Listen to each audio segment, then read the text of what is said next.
sotaque assim. Você é de onde?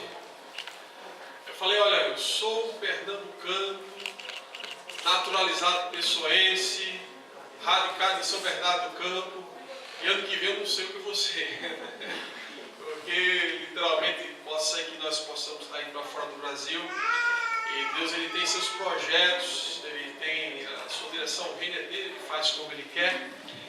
Nós louvamos a Deus, amados, pelo privilégio que é servir esse Deus maravilhoso, né? Como é bom poder servir ao Senhor, saber que Ele tem dado ao seu povo o privilégio de ser representante dele na terra. Como Paulo fala, eu sou embaixador de Cristo, né? Eu tenho o privilégio de representar Cristo nesse mundo. Esse é o privilégio da igreja, poder representar o Senhor, poder de fato honrar o nome dele. E aí a gente pergunta, como é que você tem sido esse representante, né? Como é que você tem levado esse chamado para representar o Senhor? Como é que você tem levado a sério, se tem levado a sério ou não, porque nós devemos levar a sério. Amados, nós temos meditado no livro de quê? Romanos. Falei que esse ano, toda vez que eu viesse aqui, ia estar pregando em cima do livro de Romanos. Mês de janeiro, temos pregado sobre o livro de Romanos. Essa carta aqui é importantíssima para ensinar, para doutrinar a igreja. Uma carta bem doutrinária. E com certeza Deus ele tem algo a nos ensinar nessa noite. Deus tem algo para falar ao meu, ao seu coração. O meu já tem falado desde o momento que comecei a estudar o texto, a meditar no texto. Ele vai falando, a gente tem o privilégio de crescer mais e mais na palavra de Deus. Eu vou convidá-los a abrir as Escrituras, as Sagradas Letras, lá no livro de Romanos, capítulo 8. Vou fazer a leitura do verso 1 ao verso de número 11. E você deixa aí o texto aberto, não fecha. Vamos estar justamente expondo esses versos dessa noite. Alguém está preocupado com o horário aí? Alguém está preocupado em correr para ir para casa? Esqueceu o fogão ligado, alguma coisa no forno? Está todo mundo tranquilo? Amém, né? E uma coisa eu sei, como aqui não é um lugar de melhorar, pastor Gilberto, Paulo estava lá pregando numa determinada cidade e diz a palavra que ele estendeu, né? Ele estava para no dia seguinte viajar, fazer contação lá para missionário, estendeu a palavra. E teve um irmão que dormiu, né? Aí você pergunta assim, mas peraí, tem gente que o apóstolo Paulo pregando, alguém dormiu? Dormiu. Porque tem gente que acha assim, se a pessoa está pregando com unção, né? Então vai estar todo mundo alerta, tudo assim. Nada a ver uma coisa com outra. Paulo estava pregando com unção. Só que o cansaço estava grande demais na vida do irmão e o irmão dormiu, né? Então o fato de alguém estar dormindo, às vezes o cansaço está grande, caiu, morreu.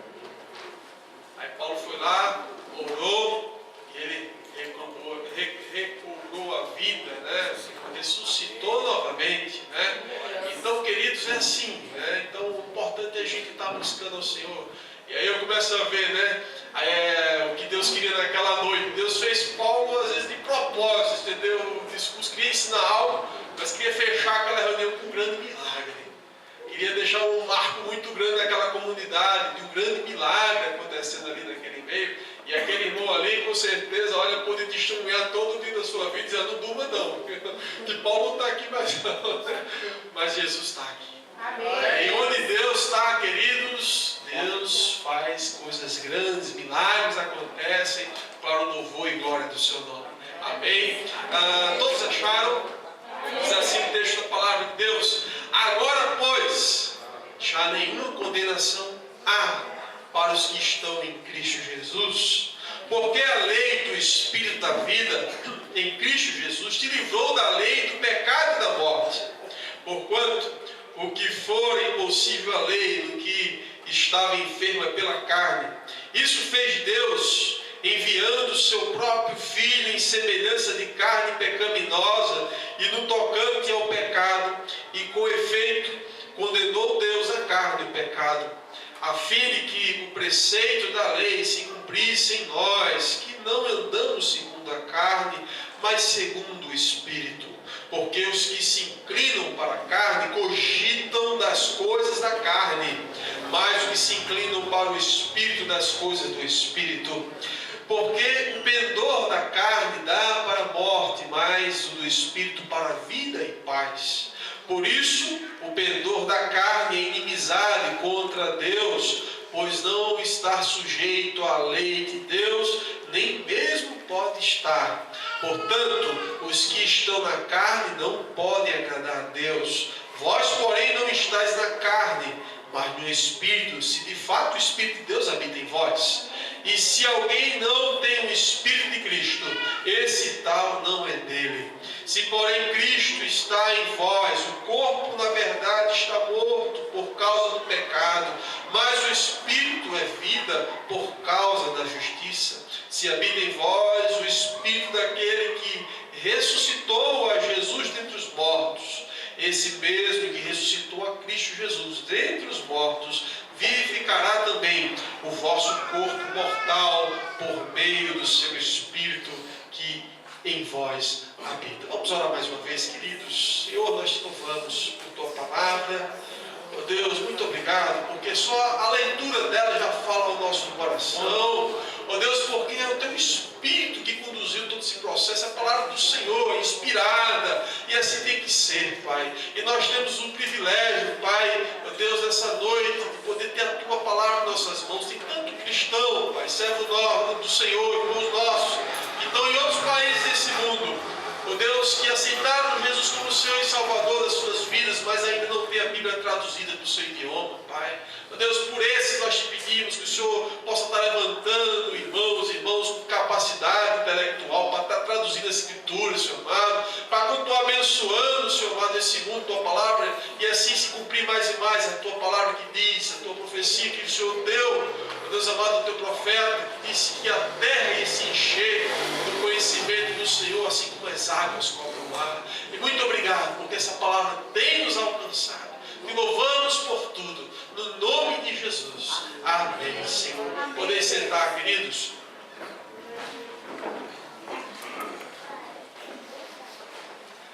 Amados, o capítulo anterior, o capítulo 8, que nós lemos agora, o apóstolo Paulo ele vem falando sobre a questão da lei judaica. E ele vai mostrando, ele vem falando a importância da lei, porque Deus deu a lei, o que a lei revela. E na verdade a lei judaica é uma das principais temáticas que o apóstolo Paulo ele desenvolve nas suas cartas. É um dos temas que ele gostava muito de abordar e de escrever sobre para enviar às comunidades. Porque o contexto daquela época é um contexto um pouco diferente do que você e eu vivemos aqui. Na verdade, muito diferente em alguns aspectos. E um dos é que existiam cristãos, judeus, que eram cristãos, que tinham aceitado Jesus, reconhecido Jesus como Messias, e eles eram chamados de judaizantes, porque eles chegavam nas comunidades e diziam assim: olha, não é só necessário você reconhecer Jesus como o Messias, é necessário você também guardar a lei mosaica, você tem que se circuncidar e tem que cumprir os rituais judaicos para que você possa herdar a salvação. E esses judeus, eles influenciavam bastante, estavam aí minando vários grupos cristãos, e Paulo, ele vai combater o tempo todo esse tipo de doutrina, de dizer que é necessário cumprir os rituais judaicos, de ser circuncidado, de guardar a lei como judeu. Ele vai o tempo todo combater esse ensinamento e dizer que isso não é para os gentios, ou seja, para aqueles que não eram judeus, para os cristãos que tinham aceitado Jesus, mas que não tinham compromisso nenhum com o judaísmo. Nesse caso, isso insere você e eu nos inserimos nesse quadro.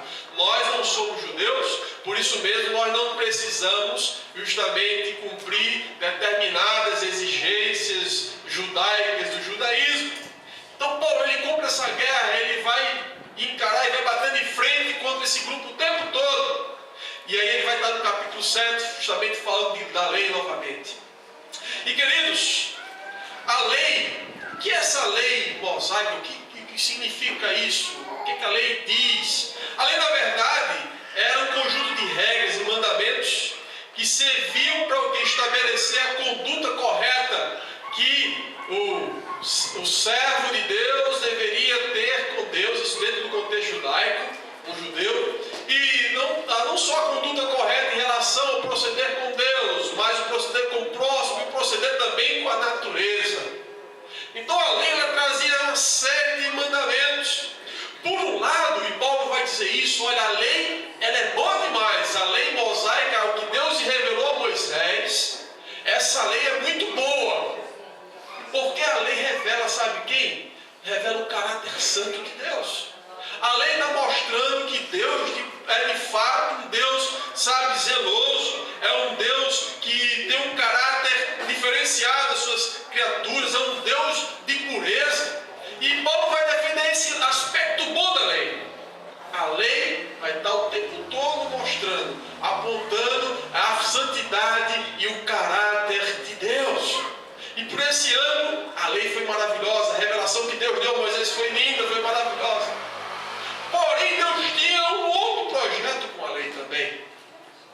Por outro lado, queridos, a lei revelou ao ser humano que ele é falho, que o pecado o afetou profundamente, que ele agora, por causa do estado de ser afetado pelo pecado, ele é incapaz de viver as exigências de Deus no padrão que seria vivido se Adão não tivesse pecado, Adão antes da queda.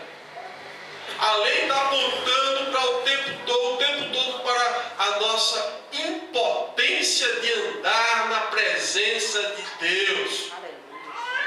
É por isso que junto com a lei revelada, Deus mandou um pacote, sabe o quê? Todo o sistema sacrificial, todo o sistema de ritual para purificar os judeus quando errassem, para que os judeus pudessem sacrificar para serem perdoados, porque era e é impossível a qualquer ser humano viver a lei, 100% da lei como deveria ser, por causa do estado que nós nos encontramos. O pecado nos afetou. E Deus manda todo esse pacote de sistema sacrificial para mostrar, e Deus queria mostrar com isso o tempo todo que era impossível para eles andar como Deus queria. Por mais que a busca tem que ser constante, mas olha, o pecado afetou. E esse sistema sacrificial, Deus tinha um outro propósito mais elevado ainda. Estava apontando para Jesus que viria como o Cordeiro um dia. Estava apontando para aquele que seria o sacrifício perfeito pelos pecados do ser humano, pelo pecado do povo que Deus tem. E aí nós chegamos no capítulo 8. O 7, Paulo está falando tudo isso. Lê é bom, mostra a Deus, mas é bem para a gente. Porque a gente passou a conhecer o pecado e que a gente não consegue nos libertar dele. Aí agora no capítulo 8, nós vemos algo maravilhoso. Paulo ele vai falar de uma nova lei. A lei do Espírito da vida. E é sobre essa lei que eu quero falar com vocês hoje. Esse é o tema, nossa exposição, a lei do Espírito da vida. O que essa lei tem para nos ensinar? O que é que nós podemos, queridos, extrair para a nossa vida hoje, para a nossa caminhada? O que é que nós podemos aplicar para a nossa vida? Sabe, queridos, uma primeira coisa que nós precisamos saber sobre a lei do Espírito da vida é que essa lei, ela passa a vigorar na vida do ser humano quando ele está em Cristo.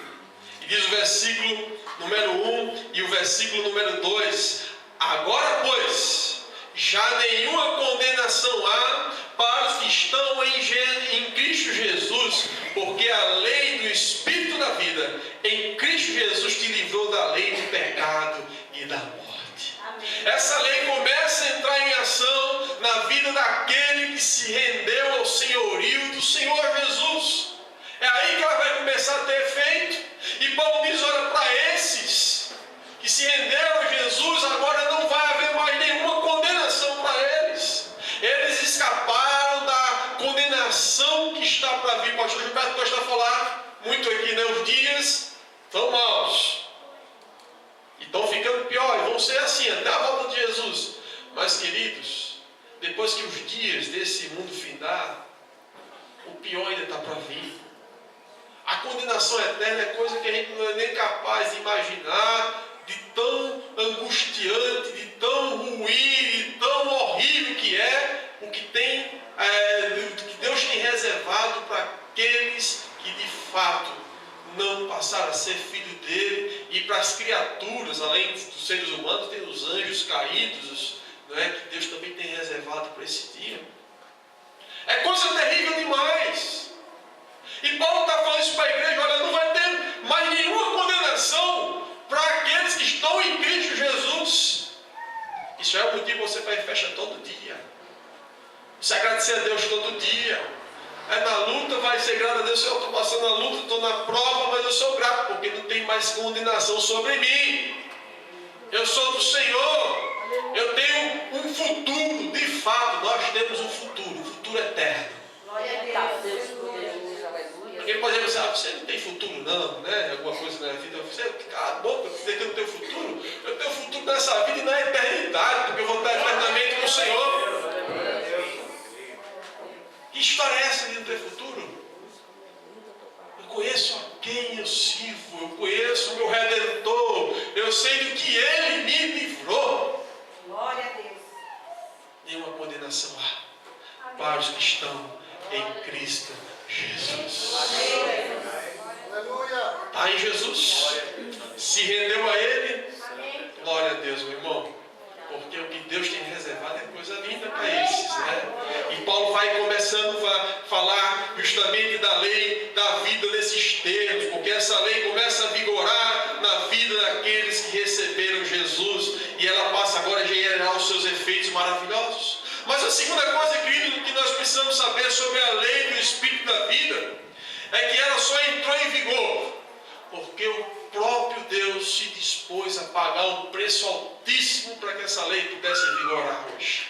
Diz o verso de número 3 e 4: porquanto o que for impossível à lei, essa lei aqui, a lei mosaica, no que estava enferma ou fraca pela carne, ou seja, Paulo está dizendo que a lei mosaica, ela se tornou fraca, o seu poder era fraco para agir na vida do ser humano, por causa da nossa carne, que limita o ser humano de viver os padrões da lei. Então, o que era impossível para a lei, por causa da nossa carne, aí Paulo vai dizer aqui agora: isso fez Deus enviando o seu próprio Filho em semelhança de carne pecaminosa. Veja que ele diz que Jesus tinha uma carne semelhante à carne pecaminosa, né? Que era carne pecaminosa. Jesus não tinha pecado, era semelhante porque ele se encarnou nesse corpo nosso, não é? Mas era um corpo perfeito, sem pecado de Jesus.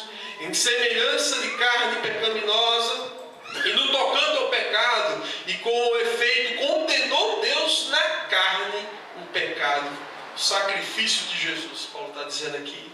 Foi no sacrifício de Jesus que o pecado ele foi condenado, a fim de que o preceito, de que a exigência da lei se cumprisse em nós, que não andamos segundo a carne, mas segundo o Espírito.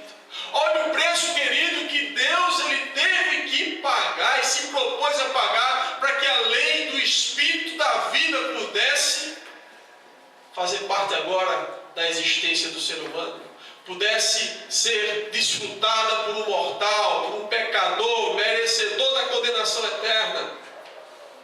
Ele mesmo teve que vir, ele mesmo teve que enviar o seu Filho para que viesse assumir o nosso lugar, para que viesse assumir a nossa culpa, para que viesse, queridos, fazer algo que ser humano nenhum poderia fazer.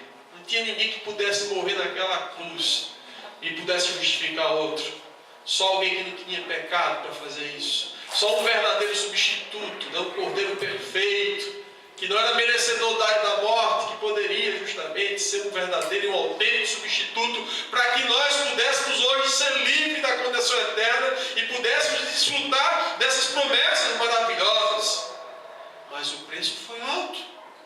Vamos relembrar essa noite.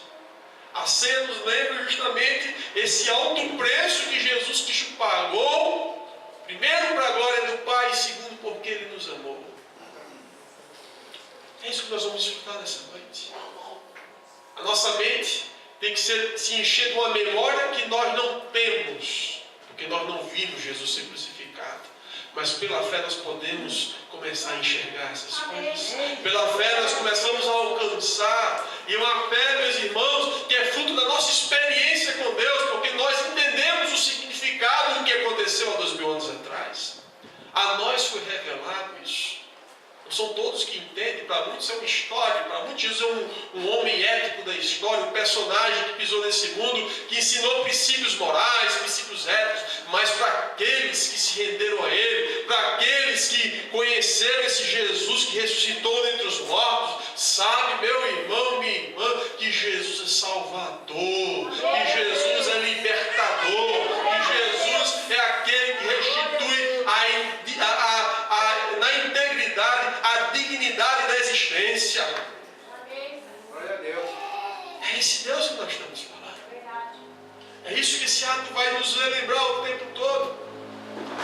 Jesus, que se propôs a pagar o preço por inimigos, por pessoas que não valiam nada, eu e você. Ninguém era bonzinho, ninguém merecia nada de Deus, a não ser a condenação eterna. Mas ele se propôs porque ele quis amar inimigos e quis dar a inimigos a oportunidade de sentar na mesa dele. Aleluia. Sabe que sentar um dia na mesa de Deus? Glória a Deus. Aleluia. Que privilégio é esse, né? Aleluia a Deus. Coisa capaz de parecer sentar na mesa de Deus.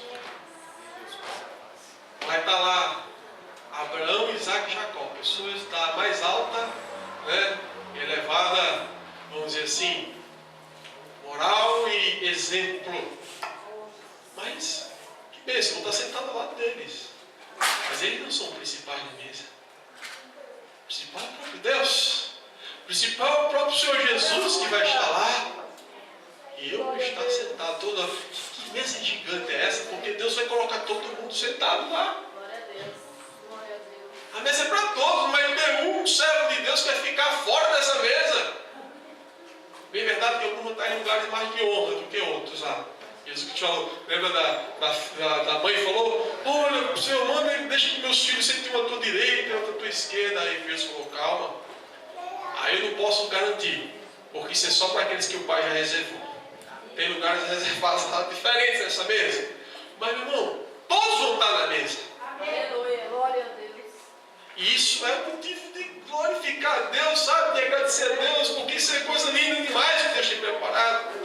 Mas isso só vai acontecer, meu irmão, por causa disso, porque o próprio Jesus, ele se dispôs a pagar o alto preço para que a lei e o Espírito da vida entrassem em vigor. Aleluia. Mas, amados, em terceiro lugar, a palavra nos ensina aqui